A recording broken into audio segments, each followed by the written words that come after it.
अच्छा बेटा, हमारा आज का उन्वान है प्यारा वतन।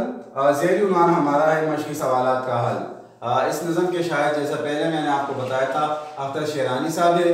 ठीक है, मुख्तसर सवालात के जवाब है। तो पहले सवाल था कि जान से प्यारा होने का क्या मतलब है। ठीक है, आपको समझाने के लिए मैंने पहले सवाल यहाँ पे लिख दिया। तो जवाब इसका है कि जान से प्यारा होने का मतलब ये है कि हमें अपना वतन अपनी जान से भी ज़्यादा अजीज़ है। ठीक है बेटा, यानी एक चीज़ जब जान से प्यारी होती है तो बहुत ज़्यादा प्यारी होती है, यानी उसकी फिर कोई कीमत नहीं होती। सवाल नंबर 2 है कि शायर ने जन्नत का टुकड़ा क्यों कहा है, किसे कहा है। ठीक है, तो जवाब है, ठीक है, जगह की कमी की वजह से मैंने आपको जवाब लिख दिया। शायर ने जन्नत का टुकड़ा अपने प्यारे वतन पाकिस्तान को कहा है।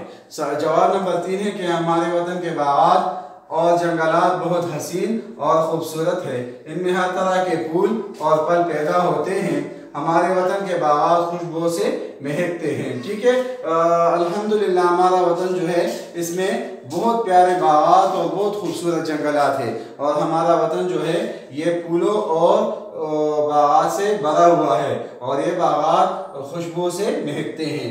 ठीक है, चौथे सवाल का जवाब है कि घटाओ के रंग लाने का क्या मतलब है। तो उसका मतलब है कि घटाओ के रंग लाने का मतलब यह है कि सख्त गर्मी के मौसम में काली घटाएं, आजकल जैसा मौसम है कि काली घटाएं, यानी जब काले बादल आसमान पर आ जाते हैं और जब बारिश बरसती है जिससे मौसम इंतहाई खुशगवार हो जाता है।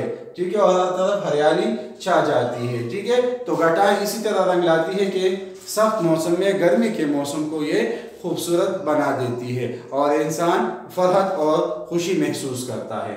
अच्छा, इस तीसरा सवाल था हमारे पास के अल्फाज के मुतजाद लिखे। अल्फाज उन्होंने दिए हुए थे और हमें कहा गया था कि इसके मुतजाद यानी उलट लिखो। तो लफ्ज़ था जन्नत, इसका उलट है जहन्नम। दूसरा लफ्ज़ था फसाना। ठीक है, फसाना गैर हकीकत। ठीक है, तो ये इसका मुतजाद बनता है हकीकत। बहार, तो इसका मुतजाद है खजान। खुशी गम। ठीक है, और दिन रात। ये बहुत आसान है इंशाल्लाह। ये इन मश्क के जितने सवाल हमने किए, जो बच्चे ग़राज़त थे इनको अपनी कापियों में नोट कर ले, और अपना काम अपने होमवर्क जो आपको मिलता है वो डेली बेसिस पे आप उसी वक्त किया करें। ठीक है बेटा।